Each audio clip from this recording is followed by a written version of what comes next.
Hola, ¿qué tal? ¿Cómo están, muchachos? Estamos en esta clase desarrollando la primera semana del ciclo pre de San Marcos y estamos enfocando lo que es la parte de ramas de la química y el método científico.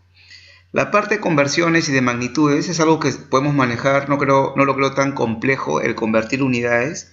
Sin embargo, estoy haciendo un par de preguntas de esa parte, pero me estoy abocando a la primera parte que mencioné, que es método científico y ramas de la química. Ya la segunda semana, donde hay problemas más interesantes de cálculos, también lo abordaremos en su momento. Así que les dejo la clase, atiéndanlo y bueno, nos vemos hasta la próxima. Bien, muchachos, en esta primera parte se ve lo que es las ramas de la química. La química es una ciencia muy amplia que se divide en ciertas ramas para su mejor análisis y estudio. A ver, cuando hablamos de la química orgánica, nos estamos refiriendo al estudio de las sustancias químicas, de los compuestos que están constituidos del elemento carbono. De la química orgánica se estudia los compuestos del carbono, que son muchos, ¿no? Que son muchos. Y acá tenemos como principales representantes a los hidrocarburos, como el alcano, alqueno, alquino, los aromáticos. Tenemos también a los oxigenados, que ya son compuestos ternarios como los carbohidratos. Tenemos aquí también a los alcoholes, aldehídos, cetonas, etc. También podemos citar aquí a los compuestos nitrogenados, como las aminas, las amidas, etc. ¿Bien? ¿Y qué estudiamos de los compuestos orgánicos de la química llamada orgánica? Su fabricación, su síntesis, también las aplicaciones que esto puede tener. Por ejemplo, un hidrocarburo es muy útil para ser usado como combustible. Esto ya tiene mucha diversidad de usos como solventes, por ahí como antisépticos, en el caso de alcoholes, y acá otras más. Bien, en la inorgánica ya estudiamos los compuestos que no tienen carbono. Son los compuestos sin carbono. Bien, compuestos químicos sin el elemento carbono. Ahí tenemos principalmente a los metales, ¿no? Los metales de transición, como el hierro, como el cobalto, níquel, también otros metales del grupo A como el plomo, etc. Acá tenemos a las sales, y la principal sal que conocemos es el cloruro de sodio, ¿no? Es de la más representativa. Estudiamos a los ácidos inorgánicos. También hay ácidos orgánicos, pero los inorgánicos como el ácido clorhídrico, ácido sulfúrico, algunos óxidos, etcétera, etcétera. ¿Y qué estudiamos de estos compuestos que no tienen carbono? Estudiamos igual su fabricación, síntesis y sus aplicaciones diversas. Bien, en la química analítica, amigos, ya estudiamos algo principal, que es la llamada composición, la composición de la materia. Entonces nos viene, por ejemplo, a nosotros una sustancia química desconocida, como un hidrocarburo al laboratorio, y gracias a la química analítica podemos determinar de ese hidrocarburo cuánto de la masa total le corresponde al carbono. Por ejemplo, digamos, ¿no? De todo este hidrocarburo, que este es mi 100%, al carbono le corresponde un 75% de la masa. Por consecuencia, al hidrógeno un 25%. Conocer la composición química del cual está constituida una sustancia es parte, amigos, de la química analítica. Bien, esto es en un compuesto. También podemos hacer lo mismo en una mezcla. Por ejemplo, nos viene al laboratorio una muestra metálica que nos dice que es una mezcla de metales. Esto es una mezcla de cobre con el elemento zinc. Bien, y nos dice, determina su composición. Hago mis experimentos y determino que el cobre acá adentro está representando el 80% de toda esta llamada aleación. Conocer eso es conocer la composición del elemento en la muestra, ¿no? Eso es la química analítica, hablar de composiciones. Me ayuda a conocer las fórmulas. Gracias a la química analítica sé que el agua tiene la composición H2O, que el ácido sulfúrico es H2SO4, etcétera, etcétera, ¿no? Ayuda para conocer fórmulas químicas. Ahora, amigos, la fisicoquímica lo que hace es estudiar las relaciones de la energía con los cambios químicos, con los fenómenos químicos. A ver, por ejemplo, acá tenemos un caso muy particular que puede ser la llamada fotosíntesis, porque acá está involucrado un cambio químico, pero también para entenderlo requerimos de conocer la energía solar, la energía luminosa que llega a la planta. Entonces, cualquier vínculo de energía con un cambio químico, estamos hablando de fisicoquímica. Bueno, también muchas veces hay que entender que en el curso hay una parte llamada así, ¿verdad? Es la llamada electrólisis. Y en ese cambio químico voy a usar energía eléctrica para poder generar esa transformación. Entonces, cualquier acción química que se vincule a energía, absorbida o liberada, es estudio de la fisicoquímica. ¿Bien? Y la bioquímica, como el nombre lo dice, estudia los cambios químicos vinculados a los seres vivos, ¿no? A ver, ¿cómo es esto, muchachos? Por ejemplo, ahí podemos hablar de cómo los medicamentos, ¿no? Cómo las medicinas pueden beneficiar al organismo. Cómo nuestro sistema, por ejemplo, digestivo, se puede mejorar con algunos medicamentos. Estos medicamentos van a ingresar al cuerpo y van a alterar el sistema, las células, los tejidos, los órganos. De igual manera también va a estudiar cómo algunas drogas, ¿no? Como podría ser la marihuana, la cocaína, ¿no? Alcaloides, van a poder alterar internamente el organismo. Tiene que ser vinculado a las sustancias químicas y los cambios que estos realizan en los seres vivos. ¿Está bien?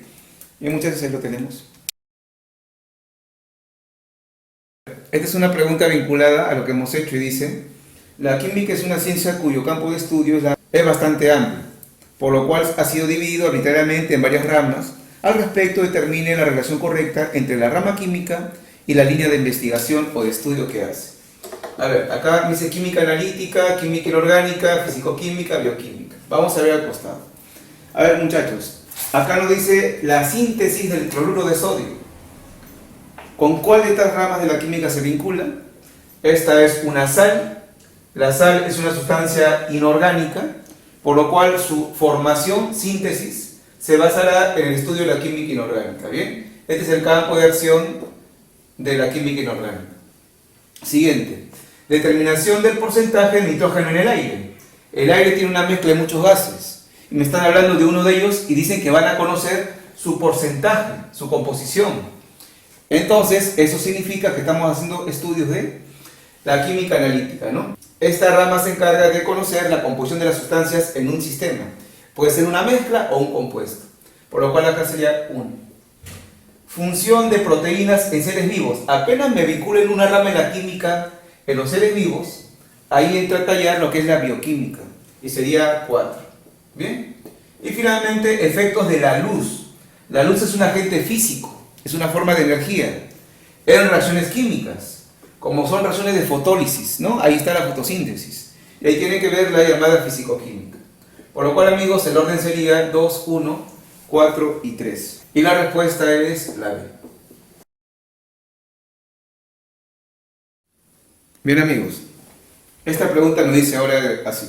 La anfetamina es una droga. Ya nos plantean que esta sustancia es químicamente definida como una droga, la cual nos plantea que va a estimular el sistema nervioso central. Esta droga estimula el sistema nervioso central, que sería el cerebro, ¿no? El cerebro y la médula espinal, ¿no? Y estimula a esos órganos, causando, producto de ello, euforia, una visión borrosa, la vista va a estar borrosa. También dice la presión arterial va a modificarse dentro de las arterias, los vasos sanguíneos. También nos causa una disminución del apetito y una disminución de peso. Bueno, dice ahora, al respecto determine la rama de la química involucrada con el texto. Bien, muchachos, estamos hablando de una sustancia química que es la anfetamina. ¿Y qué es lo que está haciendo esto? Alterar el sistema interno, el sistema nervioso. O sea, altera el organismo. Por lo cual, ahí la rama de la química que relaciona una sustancia química con los organismos y cómo estos se alteran es la llamada bioquímica. La clave directamente sería entonces la D.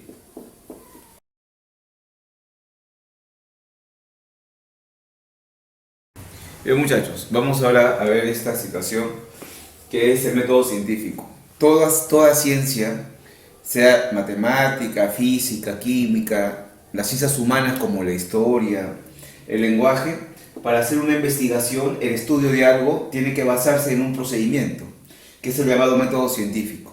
Por ejemplo, hablemos de algo muy simple.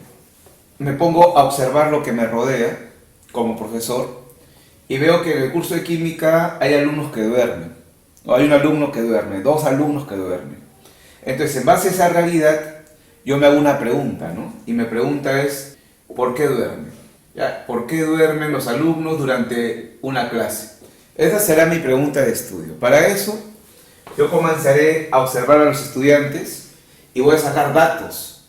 Voy a sacar datos, por ejemplo, la hora con la cual llegan, cuánto tiempo atienden la sesión de clase, cómo están desarrollando sus exámenes, etc. Entonces, yo primero lo que hago para responder ese interrogante que me ha surgido es realizar una observación. Cuando hablamos de observación, muchachos, hablamos de sacar datos, datos preliminares, no a tanta profundidad quizá, pero sacamos datos, ¿no? Entonces yo comienzo a ver los datos del estudiante. Como lo dije, la hora en cual llegan a la clase, cómo están desarrollando sus estudios, observo.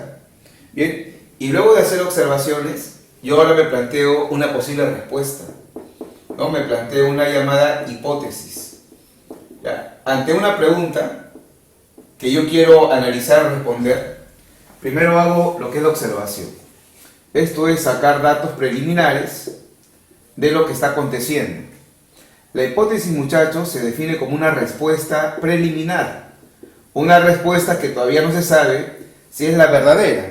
Es una respuesta momentánea que damos en base a lo que hemos observado. Y por ejemplo, para este caso, yo podría decir que mi respuesta preliminar es que duermen pocas horas de descanso. Entonces, esa es mi hipótesis. Bueno, ahora yo ya comienzo a hacer una llamada experimentación. Cuando hablamos de la experimentación, ya es entrar a más profundidad del fenómeno que estamos estudiando. Y ya no solamente sacar datos observando, mirando a los alumnos, sino también es ya experimentar con ellos. ¿En qué sentido? Podré acercarme con ellos y hacerle preguntas, hacer un mayor análisis y ver si mi posible respuesta es la que genera el problema. Entonces ahí experimentamos, ¿no? Experimentamos, vemos a qué hora están durmiendo y proponemos una situación.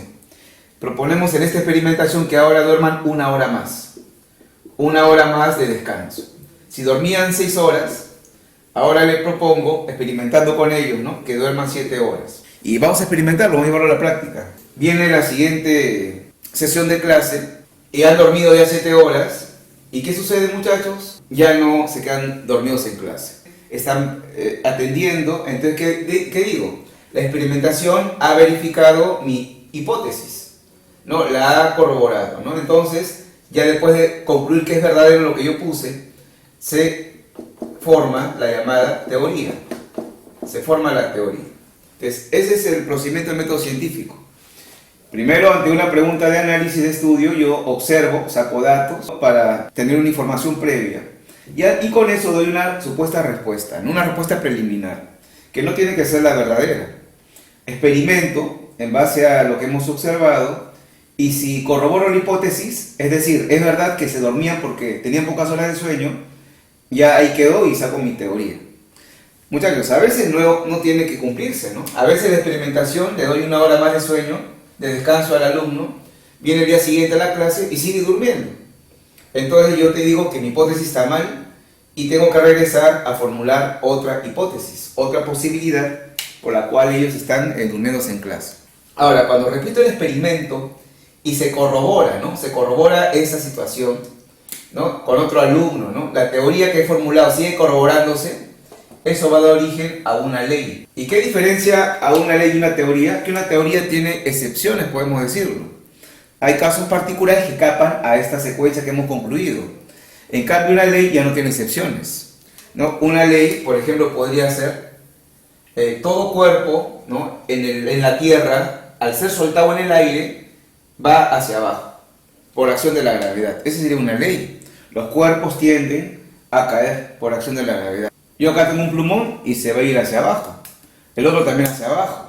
No va a haber un plumón que se vaya hacia arriba, ¿no? Entonces yo puedo sacar una ley, que es todos los plumones, al ser soltados en el aire, van hacia abajo. ¿Bien? Bien, muchachos. Acá hay una pregunta que ha venido de la presa San Marcos y nos plantea lo siguiente. En la antigüedad se pensaba que el tiempo de caída de los cuerpos estaba relacionado con su masa. Por ello, Galileo Galilei, desde la parte superior de una torre de Pisa, soltó a la vez 2 esferas del mismo tamaño, pero de diferente masa, llegando ambas al suelo al mismo tiempo. Luego de numerosas repeticiones, dedujo que en todos los cuerpos la aceleración de la gravedad es igual, sin importar su masa. Al respecto, determine la secuencia correcta de verdadero o falso. A ver, vayamos analizando. En este problema nos plantean que se pensaba que el tiempo de caída de los cuerpos estaba relacionado con su masa. Se pensaba, no era algo completamente cierto, ¿no? Se pensaba que la caída de un cuerpo se vinculaba con su masa. ¿Frente a qué estamos? Estamos frente a esto, ¿no? A una hipótesis. El pensar que la caída de un cuerpo estaba vinculado con su respectiva masa era una hipótesis. Bien, ahora Galileo Galilei experimenta. ¿Y qué dice? En este caso se va a la torre de Pisa, esa torre que está en Italia, y soltó dos esferas del mismo tamaño, pero de diferente masa. Entonces, dos esferas de igual tamaño, puede ser, ¿no?, esta esfera de un metal como el cobre, y esto de un metal como el litio, que va a pesar menos, pues es un metal más liviano, y los soltó. Él tenía mayor masa que esta esfera de aquí, de igual tamaño, pero diferente masa. Yo observo que ambos llegaban al mismo tiempo al piso, al suelo. ¿Qué ocurrió entonces, amigos? La hipótesis no ha sido corroborada. No es correcto que la masa esté relacionada con la caída de los cuerpos. Ya, luego de esto concluye, ¿no?, que ambas llegaron al suelo al mismo tiempo. Luego de numerosas repeticiones, dedujo que en todos los cuerpos la aceleración de gravedad es igual. Ya, en todos los cuerpos la aceleración de la gravedad va a ser la misma. Eso lo concluye, sin importar su masa. Estamos frente a ¿qué? A una ley, porque dice que para todos los cuerpos, no hay excepciones, muchachos, la aceleración de la gravedad es la misma. Es una ley. Vamos a ver las alternativas. Primero, al pensar que el tiempo de caída de los cuerpos se relacionaba con la masa, se estaba planteando una teoría. La primera alternativa, muchachos, sería incorrecta, porque eso es hipótesis. Teoría ya es lo que se concluye luego en la experimentación. ¿Bien? Segundo, Galileo, al soltar las esferas desde la torre de Pisa, estaba realizando un experimento. ¿Qué dice usted? Exacto, es verdadero, ¿no? Llevó a la práctica las ideas que se habían planteado como hipótesis. Experimentó con la caída de los cuerpos, es experimentar. 3. Al decir, en todos los cuerpos, la aceleración de la gravedad es igual sin importar su masa. Se hace referencia a una hipótesis. Falso, ¿no? Eso ya es una ley, una conclusión. Bien, muchachos, la clave sería falso, verdadero, falso. Y tenemos la alternativa D. En 1789, el químico francés Antonio Lavoisier enunció que en toda reacción química la suma de masa de todos los reactivos que se transforman es igual a la suma de la masa de todos los productos que se obtienen. El enunciado propuesto hace referencia a acá nos dice, ¿no?, que en una reacción química los reactantes, que son las sustancias iniciales que se van a transformar, tienen que tener una masa igual a la de los productos obtenidos. Eso dice que se cumple para toda reacción química. Entonces, si nos plantean una afirmación para toda reacción química, estamos haciendo referencia ¿a qué? A una respectiva ley, ¿no? Es una ley. Bien, no hay excepciones. Es para toda reacción química. La clave sería la D. El balón de básquetbol de la NBA a 25 grados centígrados contiene aproximadamente 0,45 moles de aire, que ocupa 7,46 litros, ejerciendo 1,54 atmósferas. Ya, ahí damos un panorama. Estamos frente al tema de magnitudes, ¿bien? Y magnitudes teníamos de dos tipos. Una magnitud es todo aquello que yo pueda medir de un objeto. Por ejemplo, la longitud de la pizarra es una magnitud, la longitud. La masa de la pizarra, otra magnitud. Puedo también conocer, por ejemplo, el área que tiene esta pizarra, es otra magnitud. Todo aquello que yo pueda medir se va a llamar magnitud. Está de más decirles, pero por si acaso una magnitud tiene siempre un número y una unidad que lo acompaña al costado, ¿no? Por ejemplo, 40 gramos. En caso de volúmenes, 80 metros cúbicos. Si hablamos de velocidad, 6 metros por segundo, ¿no? Una magnitud es aquello que se pueda medir y está constituido de un número y de una unidad al costado. En este problema me están hablando de un balón de básquetbol de la NBA y me están dando magnitudes, como voy a repetirlas. Dice tiene una temperatura de 25 grados centígrados, ¿no? Yo entiendo que esa es la temperatura. Está a 25 grados centígrados. Y tiene aproximadamente 0,45 moles. Eso va a ser moles 0,45. Además también plantea que va a estar ocupando 7,46 litros. Litro es unidad de volumen. No lo decía, pero yo entiendo que el volumen se mide con esa unidad de litro. Además tiene 1,54 atmósferas. ¿Y eso qué significa, amigos? La presión. El aire dentro de ese balón está ejerciendo esa presión. También nos plantea que el radio de ese balón va a ser de 0,119 metros. Y la masa se encuentra en un intervalo de 567 a 650 gramos. Bien, ahí nos están dando una lista de magnitudes, amigos. La pregunta dice que usted determine cuántas son magnitudes básicas y derivadas. Si recordamos, las magnitudes llamadas básicas son las principales, las llamadas fundamentales, y que van a dar origen a otras magnitudes llamadas derivadas.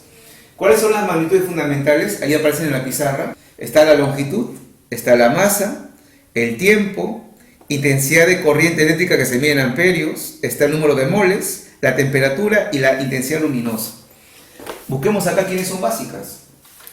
La temperatura es una unidad básica, una magnitud básica.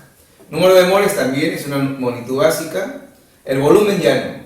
El volumen se va a formar combinando magnitudes básicas. Bien, esto no está en la lista, es una magnitud derivada.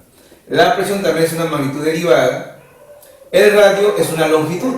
Y como es una longitud, es una magnitud, muchachos, básica también.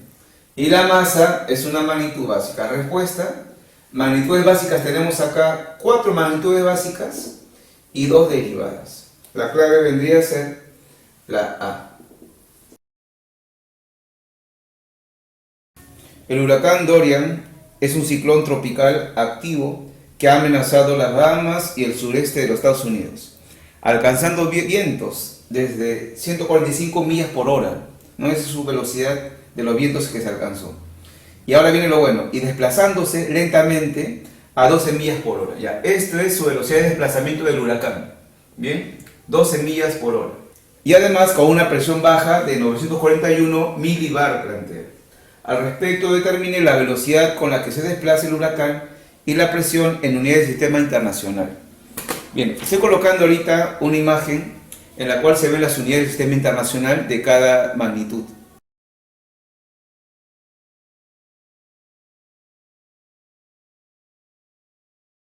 Ahora, viendo eso, muchachos, vamos a convertir. Acá la velocidad de desplazamiento del huracán es 12 millas por hora.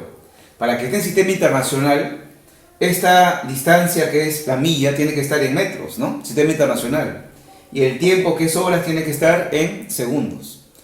La velocidad en sistema internacional es metros por segundo. Vamos a convertirlo.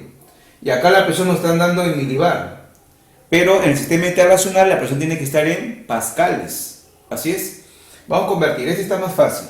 A ver. Primero, esto lo acomodamos así. 941 milibar. Entendemos que el prefijo mili significa 10 a la menos 3. Así es que esto se convierte en 941 por 10 elevado a la menos 3 bar, ¿no? Tendremos eso por el momento. Mili equivale a esa expresión. Ahora, el término bar lo voy a pasar a pascales. ¿Con qué dato? Lo que esté en nuestro material. Nos dice acá claramente que un bar equivale a 1 por 10 a la 5 pascales, o sea, 10 a la 5 pascales. Y sería así, 941 por 10 elevado a la menos 3. Y en vez de colocar bar, colocamos su equivalencia en pascales, que es 10 elevado a la 5 pascal. Bueno, esto acá lo vamos a manejar. Y saldría 941 por 10 a la menos 3, 10 a la quinta, sale 10 al cuadrado pascales, ¿no? Tenemos eso por el momento. Pero en notación científica, corremos acá la coma 1 y 2 y quedaría 9,41 por 10 elevado a la cuarta, ¿no? Pascales. Cuando corremos la coma hacia la izquierda, aumenta el exponente en la cantidad que hemos corrido, ¿no? Hemos corrido 2 espacios, aumenta 2. Y tendríamos esto por el momento. Convertir la velocidad de millas por hora a metros por segundo, que es sistema internacional, hacemos esta forma de conversión. Primero voy a convertir la hora a segundos. Y esto se hace así, ¿no? Una hora equivale a 3600 segundos. Así la hora se va con la hora y he colocado su equivalencia, ¿no? ¿Listo? Ahora, esa milla lo vamos a convertir a metros. Y el dato nos dice que una milla equivale a 1,6 kilómetros. Haremos esto. Como quiero que se vaya a la milla, eso tiene que ir abajo, ¿no? Una milla equivale a 1,6 kilómetros. Ya la milla se fue con la milla, ¿no? Ahora este kilómetro lo paso a metros. Y sería así. El kilómetro, como debe irse, lo coloco abajo, ¿no? Para que se vaya. Un kilómetro equivale a 1000 metros, ¿no? A 10 al cubo metros. Y operando esto, muchachos, nos va a salir, acá millas se va con millas, horas se va con horas, kilómetros con kilómetros, y quedaría metros sobre segundo, ¿no? Como queremos la unidad. A ver, vamos a operar esto. Y operando esto, muchachos, nos sale 5,33 metros por segundo. Viendo las claves lo han puesto así, ¿no? 5,33 por 10 elevado a la 0, ¿no? Porque 10 a la 0 es 1 metros por segundo. Viendo las claves, tendremos como respuesta la alternativa D.